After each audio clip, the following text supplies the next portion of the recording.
숨겨진 진실을 파헤치는 J파일입니다.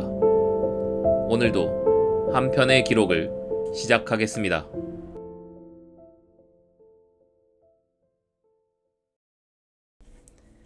(2006년) 겨울, 일본 혼슈의 서남부에 위치한 야마구치현 시모노세키시. 이 조용한 항구 도시에서 당시 교육계에 첫 발을 디딘 20대 초반의 여성 파견교사 한 명이 흔적도 없이 사라졌습니다. 출근하던 길에 납치된 것도 아니었고 집안에 침입 흔적이 남은 것도 아니었습니다. 누군가에게 위협을 받았다는 흔적도 없었죠. 하지만 그녀는 학교에도 나오지 않았고 휴대폰도 꺼진 채 그대로 실종됐습니다. 처음에는 단순한 가출로 처리되던 이 사건은 예상치 못한 방향으로 전개됐습니다. 그리고 17일 후, 교사의 흔적은 시내에서 멀지 않은 한 가정집, 그 누구도 의심하지 않았던 학생의 집에서 발견됩니다. 그곳은 이미 감금과 폭행, 그리고 광기 어린 집착이 가득 찬 감옥이 되어 있었죠. 피해자는 교사, 가해자는 학부모. 둘은 학생을 매개로 한 학교 시스템의 양끝에 서있던 존재였지만 그 균형이 무너졌을 때 얼마나 끔찍한 일이 벌어질 수 있는지를 여실히 보여준 사건이었습니다. 오늘 J파일에서는 야마구치 파견교사 감금살인 사건을 통해 일상에 숨어있던 비틀린 집착과 그 집착이 어디까지 인간을 무너뜨릴 수 있는지 그 전모를 긴장감 있게 하나하나 짚어가 보겠습니다. 2006년 10월, 피해 여성은 야마구치현 시모노세키 시내에 위치한 한 공립중학교에 파견교사로 부임했습니다. 당시 23세였던 그녀는 교육대학을 갓 졸업한 뒤 정식 임용을 기다리는 동안 파견 형태로 교직 경험을 쌓고 있던 중이었습니다.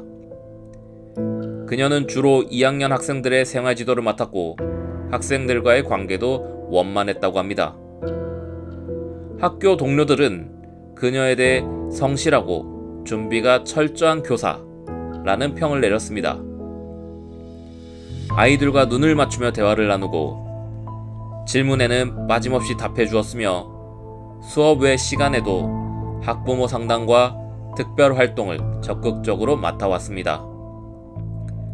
하지만 이 시기 그녀를 둘러싼 환경은 그리 평탄하지만은 않았습니다. 특히 한 부모와의 관계는 이후 사건의 방향을 결정짓는 단초가 되었습니다. 2학년 A반에 재학 중이던 한 남학생이 있었습니다. 그의 어머니, 당시 40대 초반의 여성은 학교 측에서도 민감한 대응이 필요한 학부모로 분류되어 있었습니다. 그녀는 종종 교무실을 직접 찾아왔으며 자녀가 수업 중 불이익을 당했다거나 교우 관계에서 소외되고 있다는 점에 대해 항의하곤 했습니다. 문제는 그녀가 항의하는 방식이 감정적이고 때때로 폭력적인 언행을 동반한다는 점이었습니다. 담당 교사 외에도 생활지도부 교사, 심지어 교장에게까지 연락해 문제 제기를 하던 그녀의 행태는 교직원들에게 적잖은 부담이 되고 있었죠. 피해 교사는 이 학부모와의 상담 이후 심리적 압박을 호소했던 것으로 알려졌습니다. 학교 내부 문건에는 공식적인 문제 제기는 없었지만 동료 교사들 사이에선 그녀가 이 학부모와의 접촉 후 눈물을 보였다는 이야기와 혼자 마주치지 않도록 주의하라는 조심스러운 분위기가 돌고 있었습니다. 그러던 중 사건은 갑작스럽게 발생합니다. 2006년 12월 4일 월요일 아침, 피해 교사는 학교에 출근하지 않았습니다. 사전 연락도 지각 전화도 없었습니다.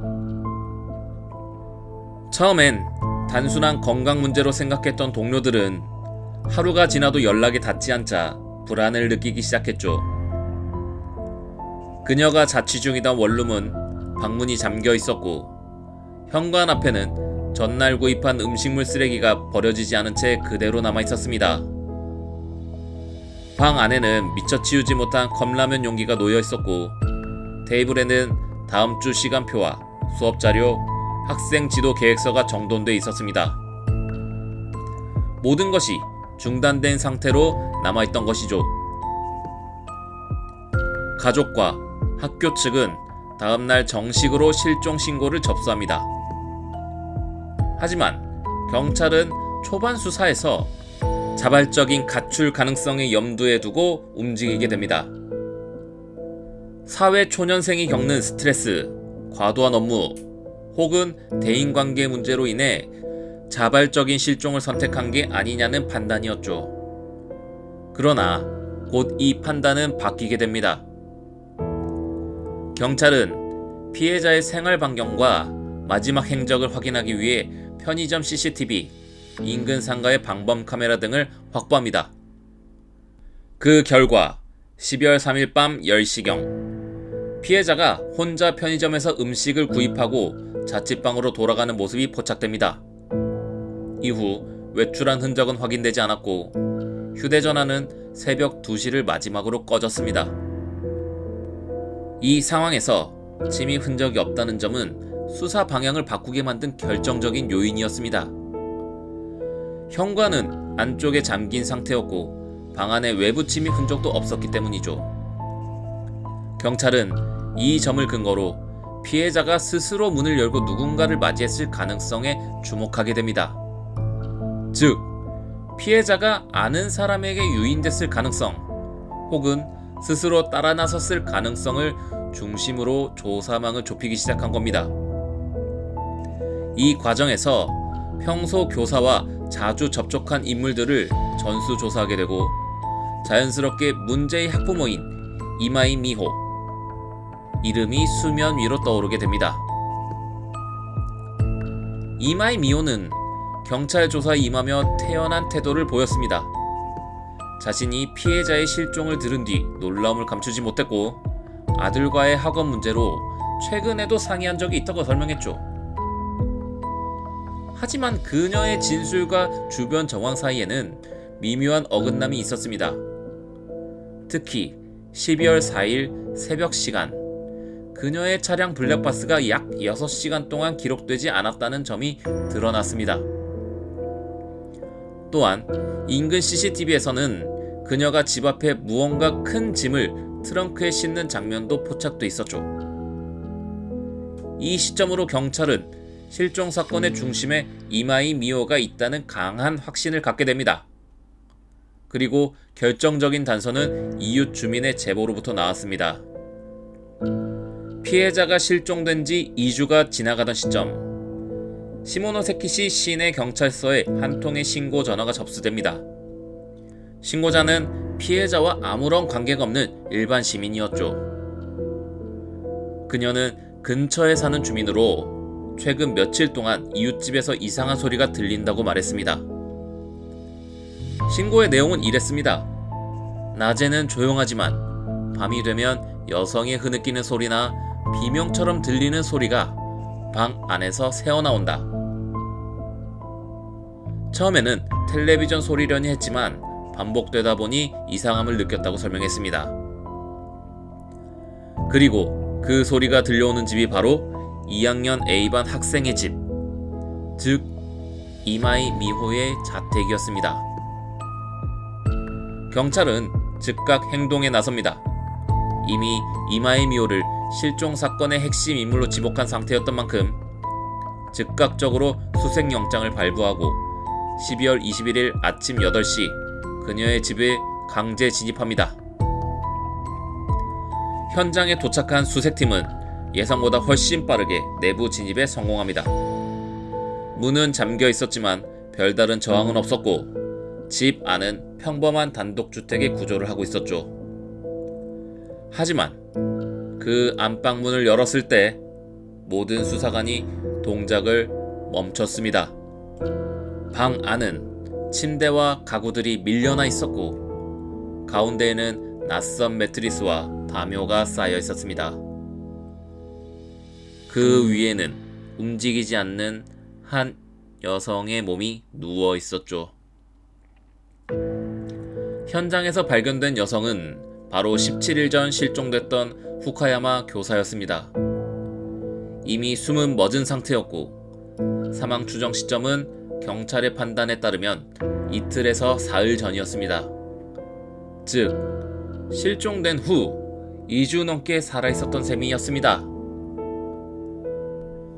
그녀의 손목과 발목에 결박 자국이 깊게 남아있었고 몸 곳곳에는 타박상과 열상을 비롯한 다수의 외상이 남아있었습니다. 피부에는 반복된 폭행의 흔적이 있었으며 특히 어깨와 옆구리 부위에는 타박으로 인한 혈종이 형성돼 있었습니다.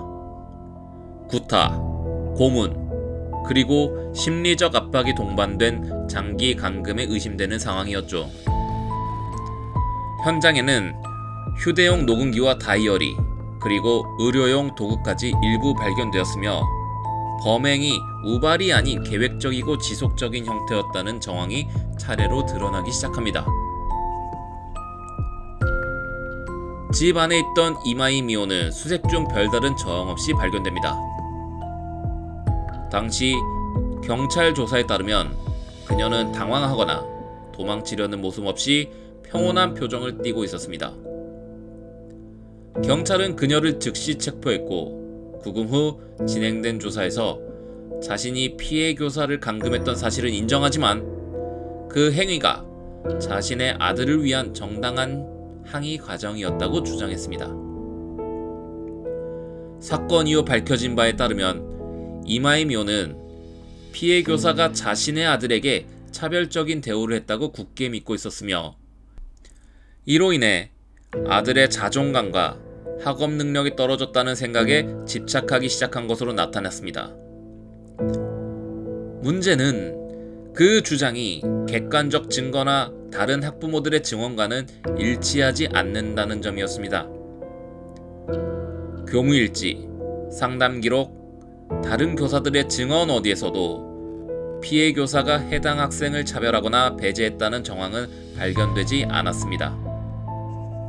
그럼에도 불구하고 이마이 미오는 일정 기간 동안 피해 교사를 지속적으로 추적하고 감시했으며 사건 발생 전에는 피해자의 생활 반경을 파악하고 시간대별 동선을 메모해 놓은 것으로도 확인되었습니다. 이 사건은 우발적 범행이 아니었습니다. 이마이 미오는 범행을 위해 구체적인 준비한 것으로 밝혀졌습니다. 그녀는 피해자의 자취방 출입구 비밀번호를 알아냈으며 범행 당일 새벽 피해자가 잠들어 있던 시간에 자택에 침입합니다. 정확한 방법은 밝혀지지 않았지만 경찰은 그녀가 평소 피해자의 행동 패턴을 세심하게 분석해서 문 열림 시간과 경보 비활성화 등을 노렸던 것으로 보고 있습니다. 그녀는 피해자를 차량에 실어 자신의 집으로 데려간 뒤 2층 방에 감금하고 이후 17일 동안 외부와 완전히 차단된 상태로 피해자를 고립시켰습니다. 이 기간 동안 피해자는 반복적으로 신문을 당했고 식사가 제한되거나 때로는 음식 없이 방치된 시간도 있었습니다. 사망 직전 피해자의 상태는 탈수, 저체온, 다발성 골절로 매우 심각했으며 이학적 처치가 조금만 일찍 이루어졌다면 생명을 구할 수 있었을 거라는 의견도 나왔습니다. 이마이 미오가 범행을 저지른 가장 큰 이유는 자신의 아들이 교사에게 부당한 대우를 받았다는 강한 확신 때문이었습니다. 그녀는 피해 교사가 아들의 성적을 의도적으로 낮게 책정했다거나 다른 학생들과의 갈등을 교사가 방치했다는 믿음을 가지고 있었죠. 이러한 생각은 시간이 지날수록 더욱 왜곡되었고 결국 교사가 우리 아이의 인생을 망쳤다 라는 결론에 도달하게 됩니다. 이후 피해 교사에 대한 강한 적개심을 품게 되었고 그 감정은 항의 수준을 넘어 징벌로 변해갔습니다. 심리 전문가들은 이마이 미오의 상태를 병적 집착이라고 표현했습니다. 어떤 비판이나 다른 학생들과의 갈등을 교사가 방치했다는 논리적 반박도 받아들이지 않았으며 주변 지인들의 의견조차 배척했습니다. 그녀는 이미 자신이 옳고 상대가 틀렸다는 결론을 먼저 내린 상태에서 그에 맞춰 모든 현실을 해석하고 있었던 셈이었습니다. 특히 피해 교사의 성실함과 학생들 사이의 평판이 좋았다는 점도 그녀의 왜곡된 신념을 자극했던 것으로 분석됩니다. 자신의 아이만 차별받고 있다고 믿었던 그녀에게 피해자의 평판은 오히려 모욕이자 분노의 이유였던 겁니다. 이마이 미호에 대한 정신 감정은 약 2개월에 걸쳐 진행됐습니다. 그녀가 계획적이고 일관된 행동을 보였고 범행 도구의 준비와 은폐 시도 그리고 수사 대응 방식 등을 고려했을 때 심신미약이나 심리 착란 상태로 보기엔 무리가 있다는 결론이 내려졌습니다. 또한 감금 당시 피해자에게 심리적 공포를 조성하기 위해 일부러 방을 어둡게 유지하거나 식사를 제한하고 일정 시간마다 신문을 반복하는 등 일련의 행위들이 매우 조직적이고 계산적이라는 점도 지적됐습니다. 결국 검찰은 이마이 미호에게 감금치사, 상해치사, 납치 등의 혐의를 적용하여 최고 수위의 형사 책임을 물어 기소합니다. 이 사건의 재판은 전국적인 관심을 받았습니다. 학부모와 교사 사이의 갈등이 살인이라는 극단적인 결과로 이어졌다는 점, 피해자가 학교라는 공적 시스템에 대해서 일하다 희생되었다는 점에서 많은 국민들이 공분을 금치 못했죠. 피고인은 재판 과정에서도 아이를 위한 일이었다는 주장을 반복했습니다. 다만 피해자에게 물리적 위해를 가할 의도는 없었으며 당초에는 사과와 재발 방지를 위한 대화가 목적이었다고 항변했습니다. 그러나 그녀가 범행 도구를 미리 준비하고 피해자를 오랜 기간 걸쳐 감시한 정황, 17일간 감금 상태로 방치하며 구호 조치를 전혀 하지 않았다는 사실은 재판부의 판단에 결정적 영향을 미칩니다. 재판부는 다음과 같은 취지로 판결을 내립니다. 피고인은 피해자의 인권을 무시하고 자신의 오해와 편견을 바탕으로 극단적인 범행을 저질렀다. 교사로서의 직무를 성실히 수행하던 피해자가 아무런 정당한 이유 없이 폭력과 고통 속에서 사망했다는 점에서 죄질이 극히 나쁘다. 범행 전후의 일관된 계획성, 도구의 준비, 증거인멸 시도 등은 피고인의 책임을 결코 가볍게 볼 수 없게 만든다. 이에 따라 재판부는 이마이 미호에게 징역 18년형을 선고했습니다. 검찰이 구형한 20년형에 근접한 중형이 내려진 것입니다. 이 사건은 단순히 한 명의 교사가 희생당한 사건으로 끝나지 않았습니다. 일본 전국의 학교 현장에서는 이런 일이 우리 학교에서도 벌어질 수 있다는 불안감이 확산됐습니다. 특히 학부모 클레임이라 불리는 민원, 항의, 협박 등 교사를 상대로 한 학부모의 무리한 요구가 점점 심화되던 시기였기에 이번 사건은 그 위험성을 적나라하게 드러난 사례로 받아들여졌습니다. 일부 교육위원회에서는 교사 개인과 학부모의 단독 상담을 금지하거나 상담 시 반드시 제3자를 동반하도록 지침을 바꾸는 등의 대응 조치를 취했습니다. 또한 교사의 정신 건강과 스트레스 관리, 내부 경고 시스템을 강화하려는 움직임도 활발해졌죠. 무엇보다도 사회적으로 큰 반항을 일으킨 건 교사가 더 이상 안전한 직업이 아니라는 인식이 퍼지기 시작했다는 점이었습니다. 후카야마 나오코, 그녀는 대학을 졸업하고 이제 막 교직에 발을 들인 신입교사였습니다. 오랜 시간 교육대학에서 성적 우수자로 인정받았고 주변 동료 교사들에게는 늘 아이들 이야기를 잘 들어주는 선생님으로 불렸습니다. 자신의 교직 인생이 시작될 학교에 부임하게 되었다는 것만으로도 큰 의미를 느끼며 생활 지도안과 수업 자료를 손수 만들고 학생 한 명 한 명의 성향을 파악하려고 노력했던 교사였습니다. 사건 이후 그녀의 가족은 언론을 통해 조심스럽게 입장을 밝혔습니다. 자신의 딸이 왜 그렇게 일을 당했는지, 어떻게 그런 고통 속에서 생을 마감해야 했는지 이해할 수 없다고 했습니다. 무엇보다도 교사로서 자신의 일을 하다가 희생된 것이라는 점에 더할 나위 없이 가슴 아파했습니다. 후카야마 교사는 당시 계약이 끝나면 정식 임용고사에 도전할 계획이었고, 그에 맞춰 교생 실습 시절부터 모아놓은 참고자료들과 학생 사례집을 정리하던 중이었습니다. 그녀의 자취방 책상에는 여전히 이름이 적힌 포스트잇, 학생 상담 스케줄표, 중간고사 피드백 자료가 그대로 놓여 있었습니다. 그녀는 교사였고 학생을 위해 준비했고, 결국 그 일의 연장선에서 누군가의 왜곡된 감정에 희생됐던 것입니다. 이 사건은 처음에는 여성 교사 실종 사건으로 조용히 다뤄졌습니다. 하지만 실종 17일 만에 감금된 채 발견되었다는 보도가 나오자 전국 주요 언론이 일제히 이 사건을 일면에 올리기 시작했습니다. 특히 학부모가 교사를 감금하여 사막에 이르게 한 사건은 일본 전역에 충격을 안겼습니다. 한 조간신문은 이렇게 썼습니다. 교육 현장에는 항상 긴장이 존재한다.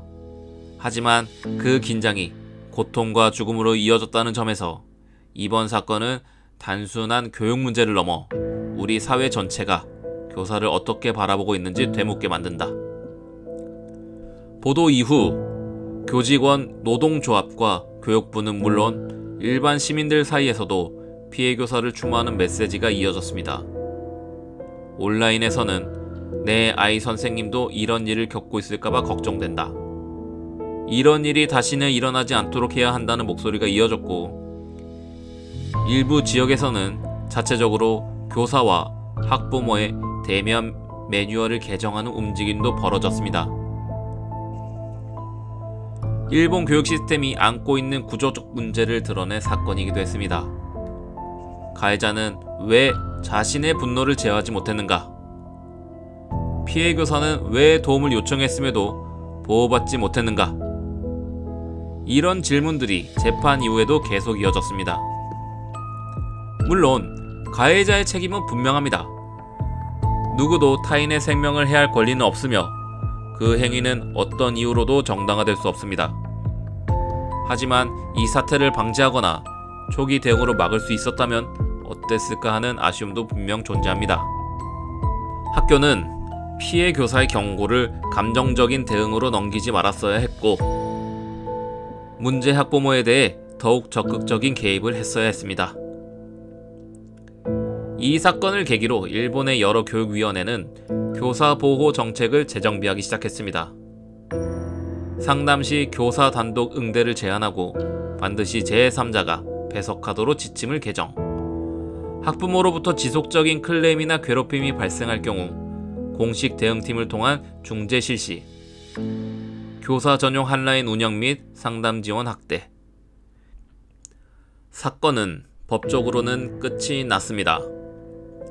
가해자는 유죄 판결을 받았고 형기를 복역 중입니다. 피해자는 이제 다시 돌아올 수 없는 이름이 되었고, 그녀의 가족은 삶의 일부를 영원히 잃어버렸습니다. 누군가가 타인을 향해 집착하고 그 집착이 오해와 편견을 넘어 행동으로 표출됐을 때 어떤 일이 벌어지는지를 우리 사회는 이 사건을 통해 목격한 것이죠. 그리고 가장 근본적인 질문이 남습니다. 우리는 지금도 어딘가에서 조용히 압박받고 있는 또 다른 교사들에게 제대로 된 보호와 신호 체계를 마련해주고 있는가?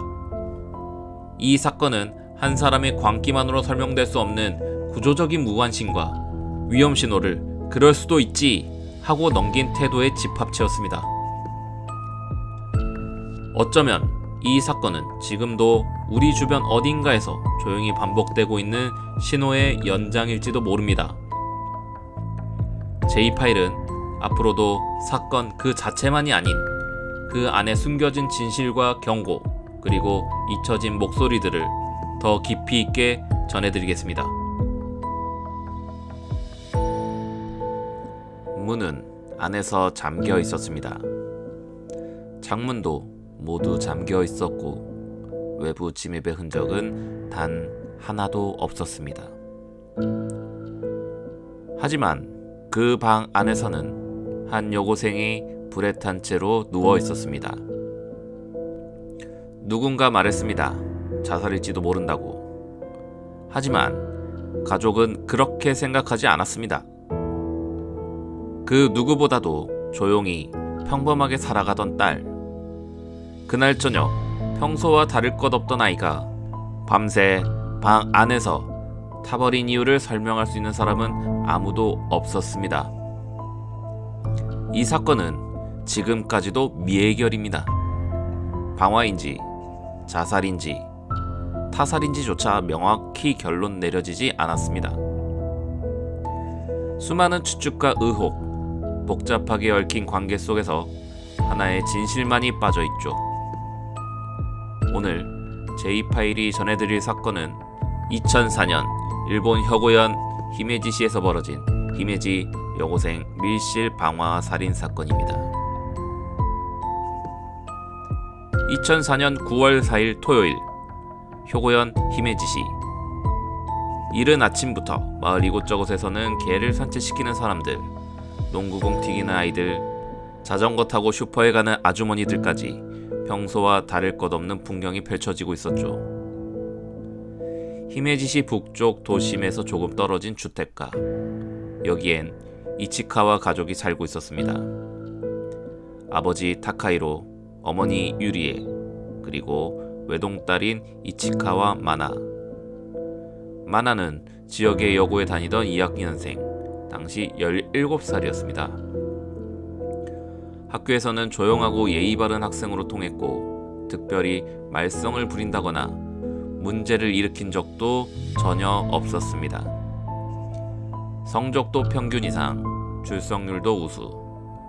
특별 활동보다는 독서를 즐기는 아이였고 수업이 끝나면 바로 집으로 귀가하는 경우가 많았죠.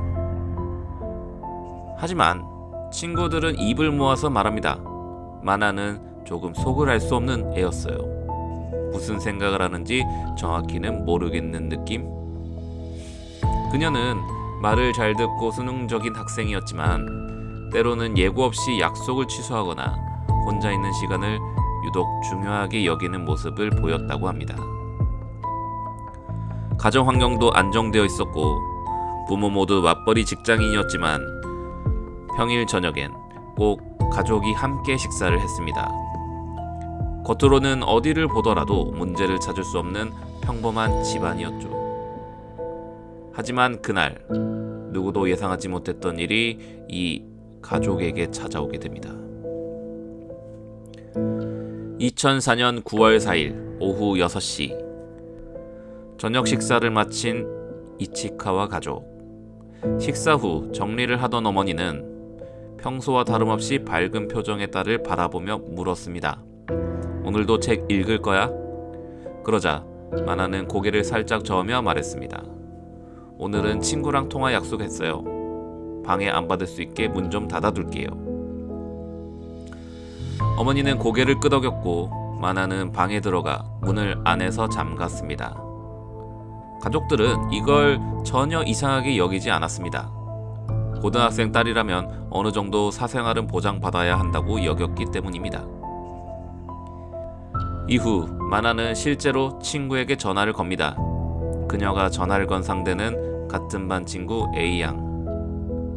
그 통화는 약 15분 정도 지속됐고 특별히 불안한 기색 없이 평소처럼 수다를 떨었다고 합니다.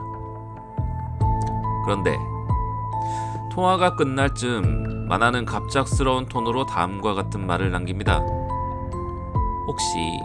진짜 혹시라도 나한테 무슨 일이 생기면 그 사람을 의심해줘.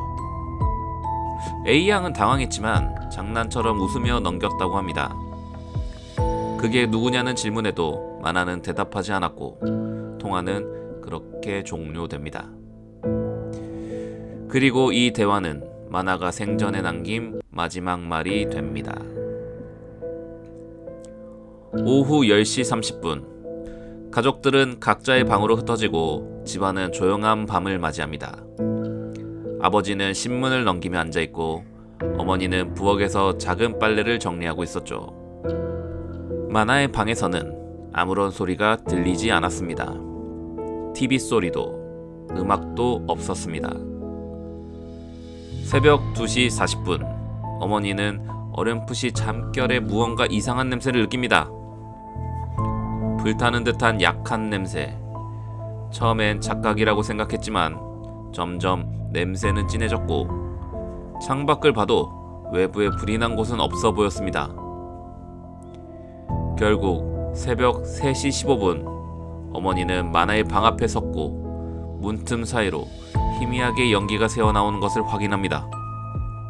어머니는 만화를 불렀고 문을 두드리고 다시 불렀습니다. 하지만 안에서는 전혀 어떤 소리도 들리지 않았습니다. 곧바로 아버지가 올라와 망치를 들고 문을 부수기 시작합니다. 3분 후 방문이 열리자 그들은 평생 잊을 수 없는 광경을 마주하게 됩니다. 문이 열리자마자 안에서는 뜨겁게 달궈진 공기와 짙은 연기가 쏟아져 나왔습니다. 연기가 바닥까지 내려올 만큼 잔류해 있었고 타는 냄새는 단순한 가전제품 화재와는 전혀 다른 종류의 것이었죠. 그리고 그 중심에 만화의 시신이 있었습니다.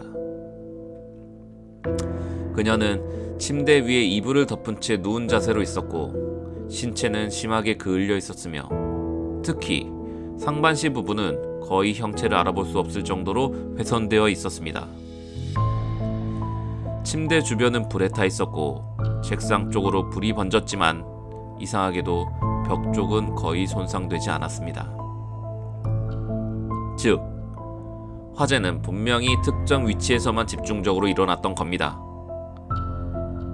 소방대는 비교적 신속히 화재를 진압했고 초기 판단으로는 침실 내부에 단순 화재가 발생했을 가능성을 언급했습니다. 하지만 경찰이 도착하고 나서부터 상황은 완전히 달라지게 됩니다. 경찰은 현장을 정밀히 조사했고 그 과정에서 다음과 같은 사실이 드러납니다. 방문은 안쪽에서 걸쇠로 잠겨 있었음. 이는 외부에서 들어온 사람이나 나간 흔적이 없다는 것을 의미하는 거였습니다. 두 번째, 창문 또한 모두 닫혀 있었고 잠금 장치가 걸려 있었음. 2층 방이었기에 창문을 통해 드나드는 건 불가능했으며 외부 접근 흔적도 없었습니다. 세 번째, 휘발유로 추정되는 인화성 물질이 침대 위, 특히 이불에 집중적으로 부어져 있었음. 그 양은 단순히 라이터 기름 수준이 아니었습니다. 마지막으로 네 번째, 방 한편 책상 아래에서 소형 라이터와 함께 소형 플라스틱 통이 발견됨. 해당 통에서는 인화성 물질이 흔적이 검출되었습니다. 경찰은 이 사건을 처음에는 자살로 간주합니다. 밀실 구조, 불의 방향, 그리고 만화가 남긴 유서가 없다는 점까지 고려했을 때 단순 화재 혹은 실수일 수 있다는 이견이 우세했죠. 하지만 가족의 강력한 반박이 이어지며 수사 방향이 바뀌게 됩니다. 만화의 부모는 말합니다.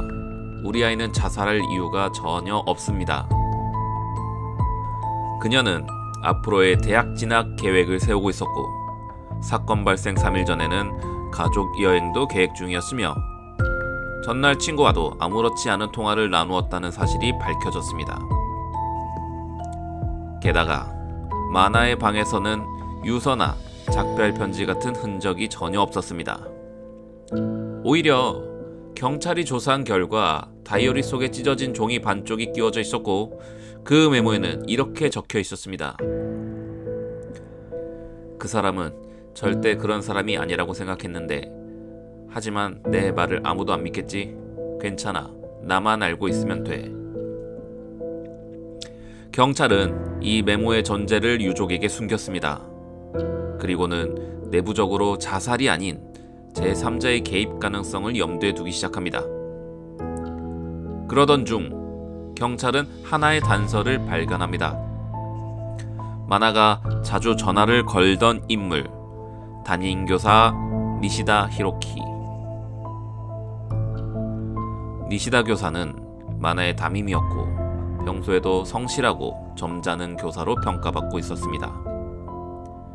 하지만 수사팀이 확보한 통화 기록에는 이상한 점이 있었습니다. 마나가 숨지기 하루 전 니시다와 3차례 통화한 기록이 있었고 그중 마지막 통화는 새벽 1시경으로 통화 시간은 1분 미만. 마나는 그날 친구에게 그 사람을 의심해달라는 말을 남겼습니다. 친구는 처음엔 농담처럼 들었지만 그 말이 바로 이 교사를 지목하는 것이 아니냐는 의심이 퍼지기 시작했습니다. 경찰은 니시다의 행적을 추적했고 그가 사건 당일 저녁 10시에서 11시 사이 마나의 집 인근 휴대폰 기지국 범위에 있었다는 사실도 확인이 되었습니다.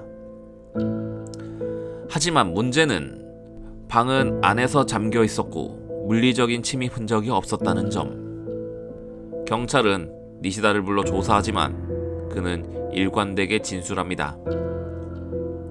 마나는 평소에도 불안정한 감정을 자주 표현했습니다. 제가 상담해주고 있었을 뿐입니다. 그는 당시 자신이 근처 편의점에 있었다고 말하며 알리바이를 주장했고 결국 경찰은 결정적인 증거 부족으로 그를 기소하지 못합니다. 이후로 니시다는 학교를 그만두고 자취를 감추게 됩니다.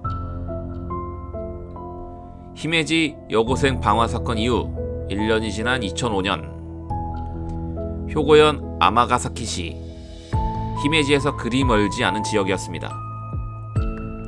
이곳에서도 비슷한 형태의 화재가 발생합니다. 피해자는 30대 후반의 여성.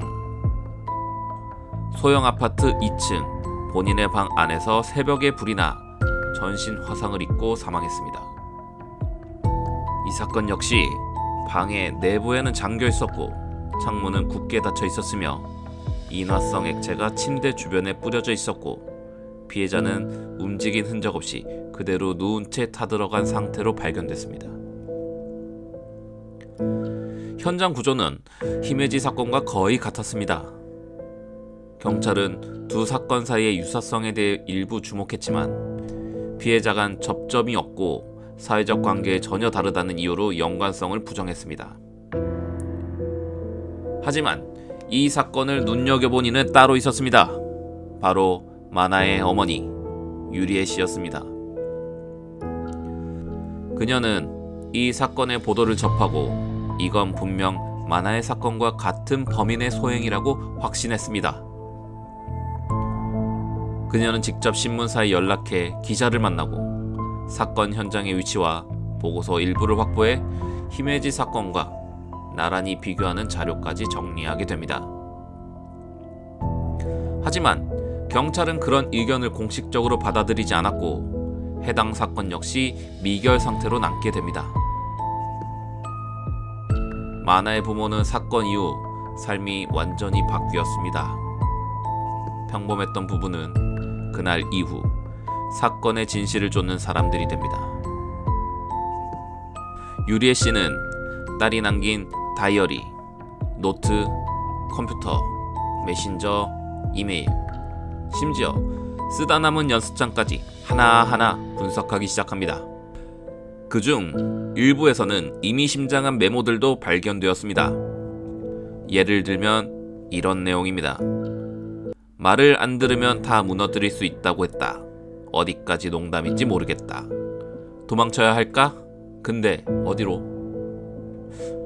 이 글들은 날짜도 시간도 기록되지 않았고 특정 인물이나 상황을 명시하지 않았기 때문에 결정적인 증거로 사용되지 못했지만 부모는 딸이 어떤 위협이나 통제를 당했을 가능성을 강하게 의심했습니다.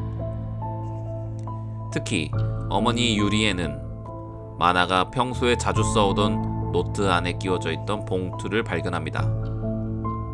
봉투 안에는 작은 녹음기 하나가 들어있었고 그 안에는 단 두 문장만 녹음되어 있었습니다.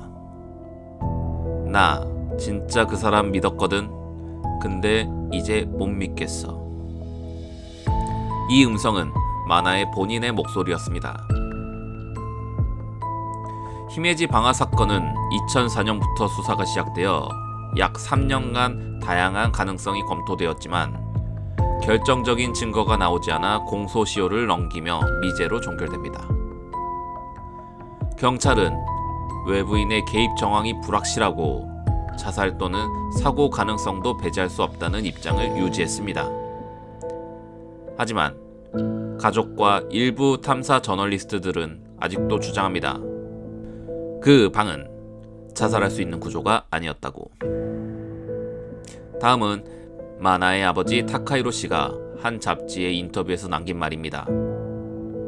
딸이 라이터 기름이나 휘발유를 구입할 수 있었던 경로도 없고 그걸 자신의 몸에 뿌리고 스스로 점화했다는 것도 상식적으로 납득되지 않습니다. 딸의 마지막 얼굴을 본 순간 저는 알 수 있었습니다.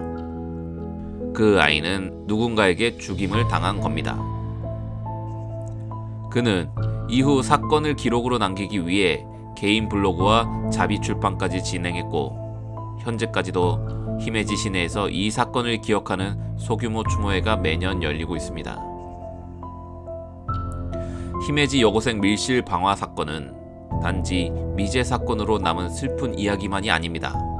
이건 누군가가 조용히 덮고 싶었던 진실이자 경계하지 않으면 반복될 수 있는 위험한 침묵이었습니다. 피해자는 말이 없었고 가해자는 흔적을 남기지 않았습니다. 밀실은 오히려 말이 많았고 사람들은 그 말 속에서 진실이 보이지 않는다고 말합니다. 하지만 우리는 알고 있습니다. 방은 스스로 불붙지 않는다는 것을. 그 방 안에 어떤 일이 있었는지는 누군가는 분명히 알고 있을 겁니다.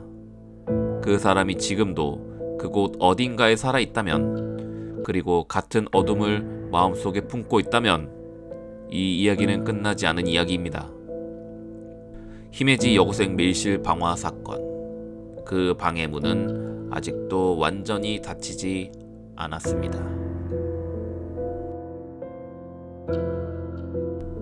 후쿠오카현 키타큐슈. 조용한 주택가.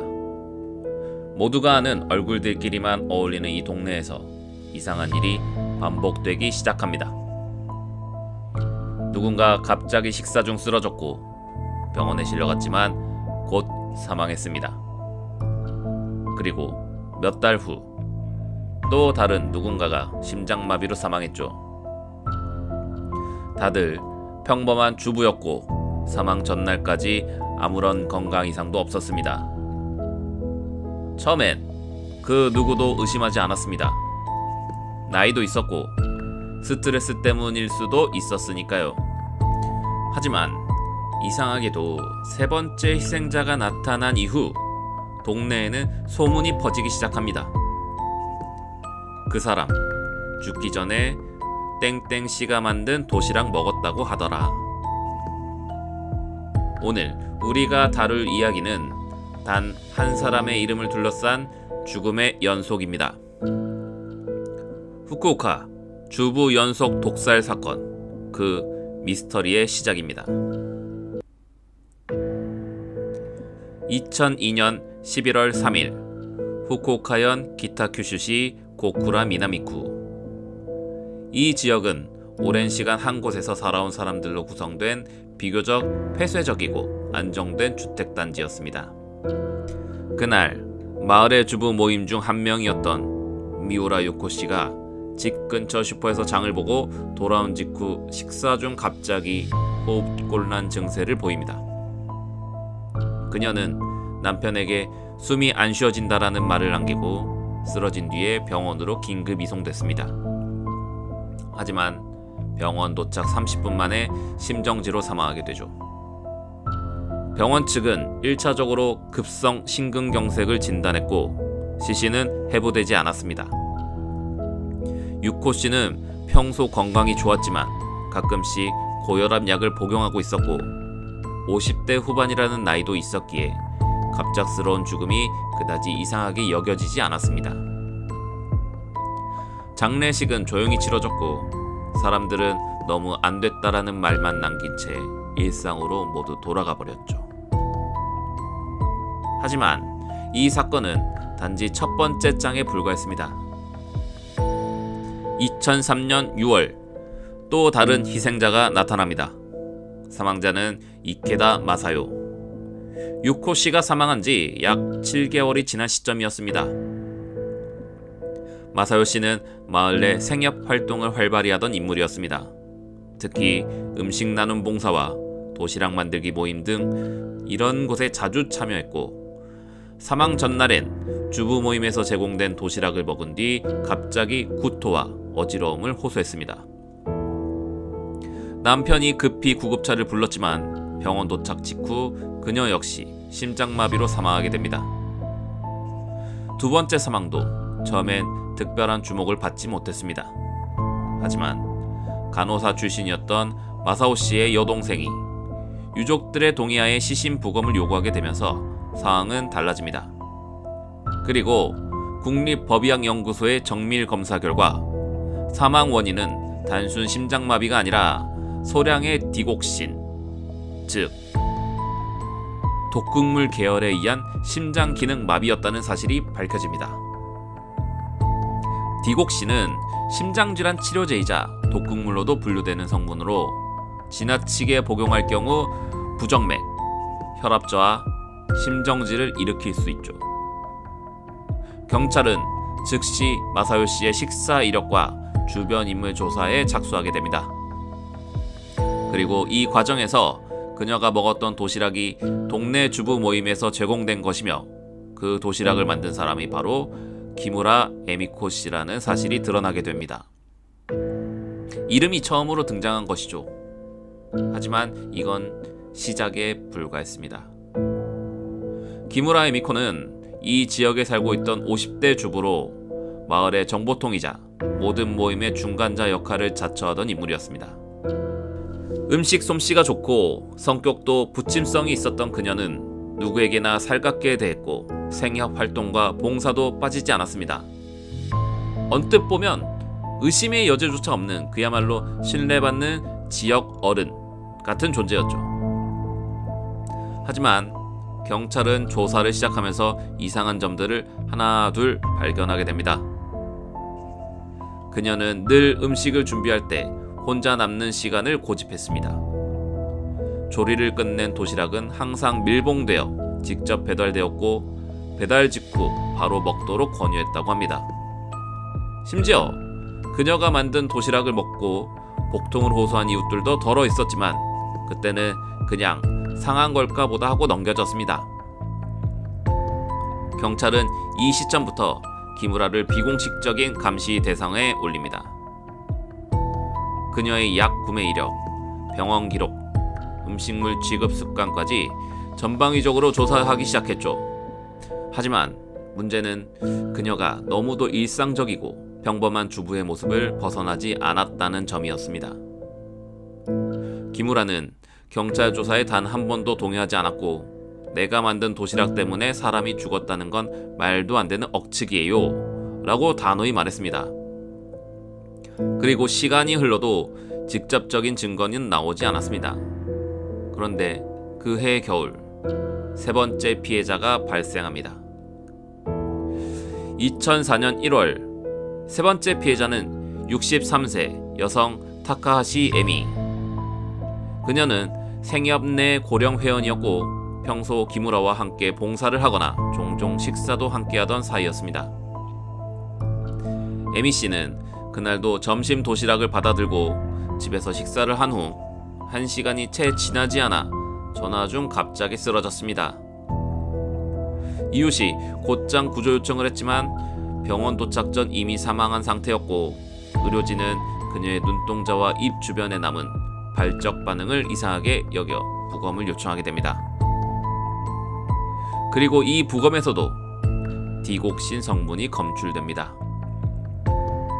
3건의 사망, 모두 디곡신에 의한 심장정지, 모두 여성, 모두 생협 관계자, 그리고 모두 식사 직후 사망했다는 점. 경찰은 더 이상 단순 사고나 자살로 처리할 수 없는 상황이라고 판단했고 본격적으로 타살 수사로 전환하게 됩니다.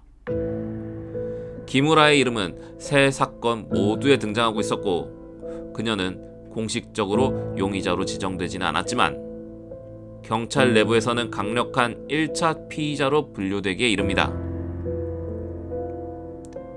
기무라 에미코, 사건 초반 그저 활발한 주부였던 그녀는 이제 경찰의 수사망의 중심에 서 있었습니다.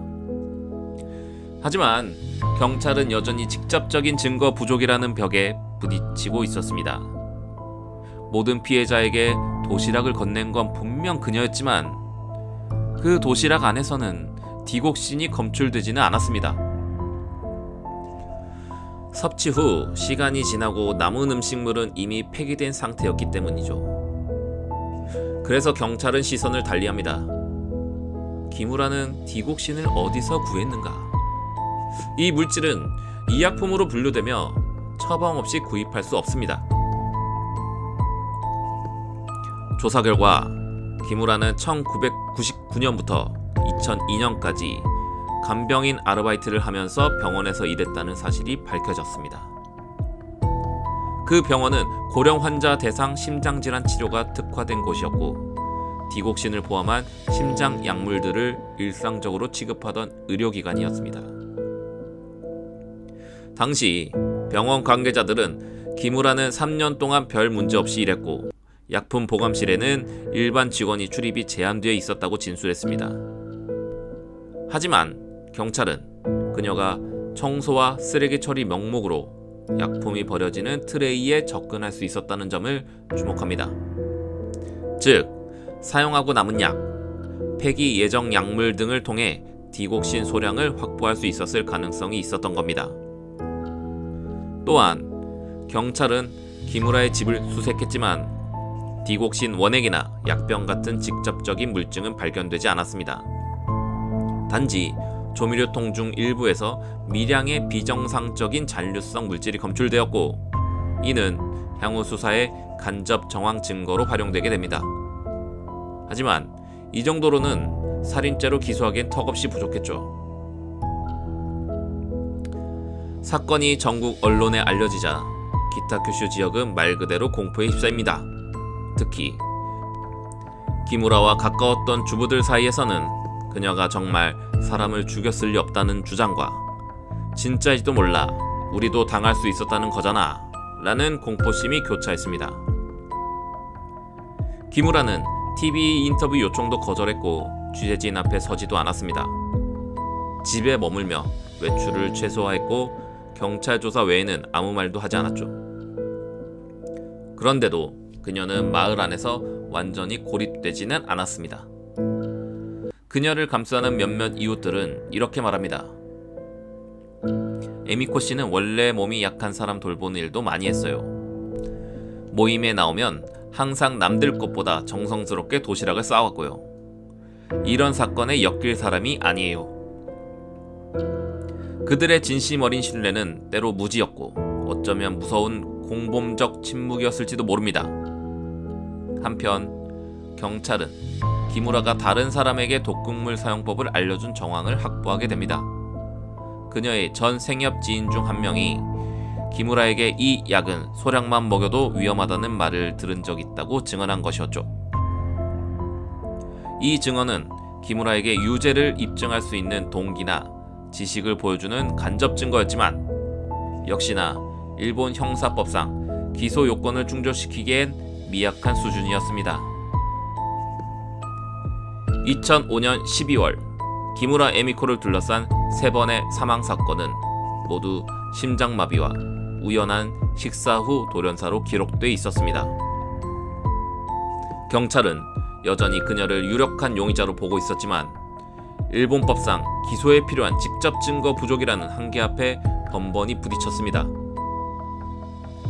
사건이 일어난 순서대로 보자면 첫 사망은 2002년, 두 번째 사망은 2003년, 마지막 세 번째 사망은 2004년. 하지만 그 누구에게도 살인죄가 적용되지 않았습니다. 단 한 차례의 기소도 한 명의 체포도 이루어지지 않은 채 3명이 사망한 사건은 미결 사건으로 남게 됩니다. 그리고 2010년 일본의 형사소송법 기준에 따라 이 사건은 공소시효 만료를 맞이하게 됩니다. 디곡신 성분이 검출된 정황, 사망 시점의 패턴, 그리고 모든 사건에서 동일하게 연결되는 인물, 그 모든 것이 있었음에도 사건은 법적 종결을 맞게 된 것이죠. 경찰은 언론을 통해 이 사건은 지금도 해결되지 않은 채 남아있다는 짤막한 발표를 했고, 피해자 유족들과 시민단체는 강하게 반발했습니다. 또한 유족 대리는 이렇게 말했습니다. 우리는 이름도 얼굴도 아는 이웃에게 가족을 잃었습니다. 그런데 법은 증거가 없으니 어쩔 수 없다는 말만 합니다. 이게 진짜 정의입니까? 그 후 기무라 에미코는 어디로 갔을까요? 공소시효가 만료된 이후에도 그녀는 기타 큐슈에서 벗어나지 않았습니다. 오히려 사건이 잊혀질 무렵에는 다시 일부 지역 행사의 모습을 보이기도 했습니다. 혐의를 받은 적이 있지만 무죄라는 방패는 생각보다 강력했습니다. 그녀는 지금도 자유의 몸입니다. 하지만 사람들 사이에서는 그녀는 그랬다는 암묵적인 인식이 퍼져 있습니다. 이웃들은 더 이상 그녀와 도시락을 나누지 않고 새로 이사온 사람에게는 그 집 조심하세요. 예전에 무슨 일이 있었던 집이거든요. 라는 말을 속삭이곤 합니다. 그녀는 경찰의 감시 대상에서도 이제 제외됐습니다. 그녀를 쫓는 이는 아무도 없게 된 것이죠. 하지만 그녀는 정말 범인이었을까요? 혹시 진범은 따로 있었던 건 아닐까요?